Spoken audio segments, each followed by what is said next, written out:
Pinangalanan talaga mga kababayan ni VP Sara Duterte. Ni-name drop ni VP Inday yung nag-iisang taong gustong gumorgor sa kanya. As in, binanggit talaga ni VP Inday Sara Duterte mga kababayan yung word na gusto siyang pata. Gusto siyang ipatumba. At ang tao daw iyon ay walang iba kundi si Tamba, si Speaker Martin Romualdez. Panoorin niyo po. Isa lang naman ang gusto pumatay sa akin. Martin Romualdez. Si Martin Romualdez.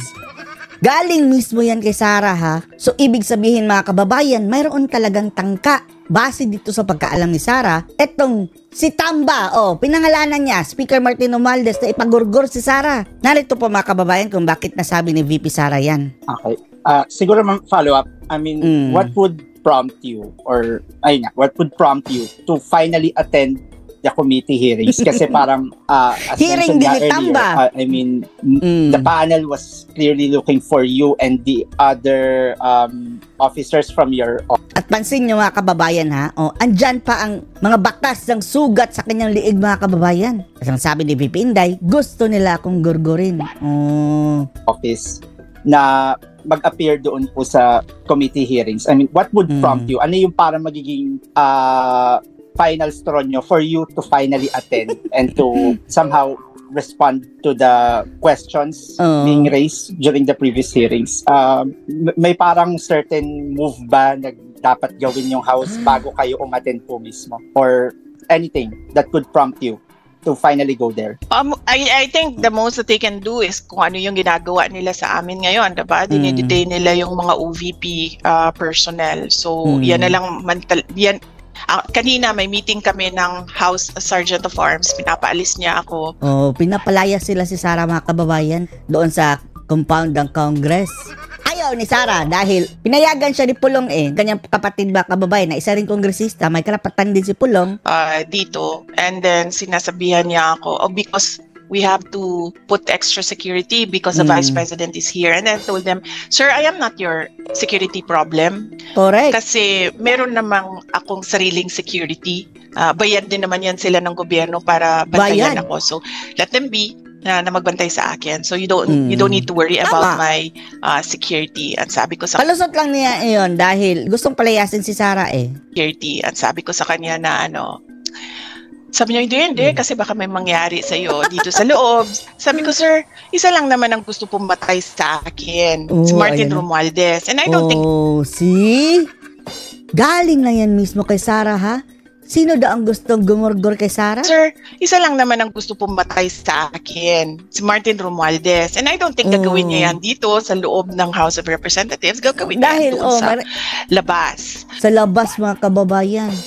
Kaya, PSG ba? VPSG, mga gwardya ni Sara, mga security personnel, bantayan yung mabuti. Gustong ipagurgor daw ni Martin Romualdez sabi ni Sara. Representatives, gagawin niya yan doon sa labas. Sa labas. So siguro, harm to the safety and security of OVP personnel. Yan lang ang maisip ko ngayon top of mind answer. Okay. Siguro ma'am, last follow-up na lang. You said na si Martin Romualdez lang ang may gustong pumatay sa inyo. What made you say that? Because I know him, diba? I know him. Desperado. From the short time na nagkasama kami, I'm a good judge of character. Mabilis ako maka-assess ng isang tao. Alam niya ang galaw ni Romualdez mga kababayan at kaya daw siya ipagurgur ni Romualdez. Sabi ni Sara ha, kaya Martin Romualdez, alam na namin ang plano mo, binulgar ni Sara Duterte. Nagkasama kami sa kampanya and I'm no psychologist pero that man has so much baggage and insecurities sa buhay niya. Okay. Ang daming bagahe. Yeah, ma'am. Thank you. Okay, thank you, Dempsey. Next question, Kat Domingo, ABS-CBN. May serious threat mga kababayan. Sana Tambalustos, kung totoo man niya sinabi ni Sara, paghunos dili ka, lumaban ka ng patas. Huwag mong ipilit kung ayaw talaga sa'yo ng taong bayan. Huwag mong ipagsaksakan sa sarili mo. Kung mai-erase man itong si Sara, sa tingin mo, ikaw ang mananalo? Romualdez? 0.8% ka lang. Ang dami pang mas mataas sa'yo. Malay mo, mas maging presidente pa sa'yo si Lutang. Oh. Ma'am, may we at least know kung anong issue po yung yung kinakasangkutan nila allegedly? Is it a corruption issue? Is it just a matter of politicking? It's about envelopes na sinasabi. Sorry, ma'am, envelope? Envelopes. The one with the money, ma'am, does it mean that it may have originated from the House Speaker and the First Lady po? Ayoko na I'm waiting for them. I'm waiting for them na umabot sila doon. Ngayon kasi tinigilan nila yung envelopes eh. Hindi ko alam kung naririnig nila yung mga discussions namin. Nakikinig sila sa mga discussions namin. Tinigilan nila eh. So I'm waiting for them to push. Malamang winirtap mga kababayan, no, itong linya ni na VP Sara dahil mukhang natiktikan sila mga kababayan eh. Tungkol dito sa envelopes. Inaantay ko kung ano yung mga sasabihin nila para one time na lang yung sagot. Okay, ma'am, may we at least know kung sino po yung congresswoman or man na sinasabi nyo na may utang sa husband nyo ng 9 million pesos as well as the lawmaker. Wala utang!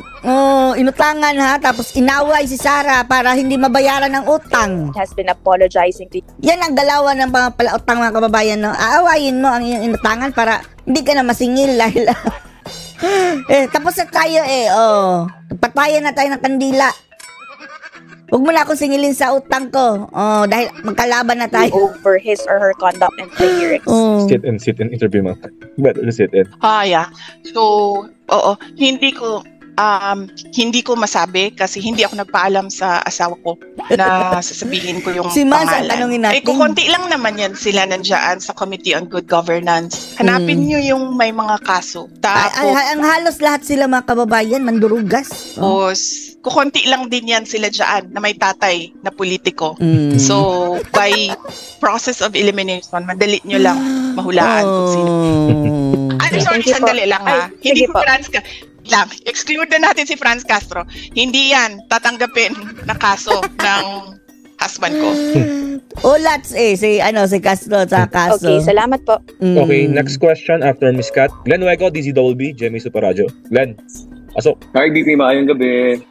Magtanong ko lang po sana kung plano nyo po mag-stay dyan until New Year. Eto talagang sugat ni Sara dito, no? Parang bakat ng tutsilyo, no? Parang medyo na-hostage ba si Sara? Dahil ang sabi niya yung kanyang statement talaga galing sa kanyang bibig mga kababayan gusto nila akong gurgurin. Hindi naman yan sugat from surgery. Dahil kapag surgery mga kababayan, manipis. Hindi ganyang magkikeloid. At saka makapal ang sa surgery. May kipag-usap po ba kayo sa liderato ng Kamara, PP? Kasi parang kanina naglabas nga sila ng statement na parang nilalabag nyo na yung protocol po nila. Thank you, ma'am. Palayasin nyo kung gusto nyo. Yes, actually, pinuntahan ako dito ng Sergeant at Arms. Sergeant at kanina, Arms. Nakipag-meeting siya sa akin. We sat down and we talked. Gusto and palayasin. Then he leave. And no, I will not leave. Sabi niya, kalad ka rin nyo ako. Sabi ni Sara Duterte. I need to do my job. You need to leave. Sabi ko, ano bang gagawin mo? Bubuhatin mo ako palabas. Sabi ko sa kanya. Sige, subukan mo, Sergeant at Arms. Hindi niya kaya mga kababayan. Sabi niya, hindi naman. I will just escort you out. Ayaw naman pala. And then sabi ko sa kanya, I will escort you out of this office. Ang Sergeant at Arms pang i-escort ni Sara palabas mga kababayan. Sabi ko sa kanya. And then he said, again, you need to leave, paulit-ulit 100 times, he said. 100 times, Siguro nabingi na si Sara. Need to leave. And then I said na, no, alam mo sir, ganito na lang. 100 times din sinabihan ng no. Ang gawin natin, no? Yung boss mo, congressman. Yung may-ari ng opisina na ito, congressman. So sir, why not? Sabi ko sa kanya, i-elevate natin. In-invite na rin Sara ang Congress sa mga kababayan. Ando na siya nag-opisina. Yan ang napala niyo mga buhaya. Kanila, dalawa ang pag-uusap. Huwag tayo yung mag-usap dito kasi gusto mo akong paalisin. You want to escort me out. I want to escort you out. So, meron tayong, kumbaga, impasse dito. Sabi ko, yung boss mo, congressman, yung may-ari ng opisina na ito, congressman. Hayaan natin sila kasi pareho silang congressman. They are both above our pay grade. So yes, pinapaalis nila ako. But no, sabi ko, kausapin niyo si Congressman Pulong Duterte. Isa lang. Hindi niyo ako kaya palayasin. Yan lang na pala nyo. Gusto nyo pala ako dito.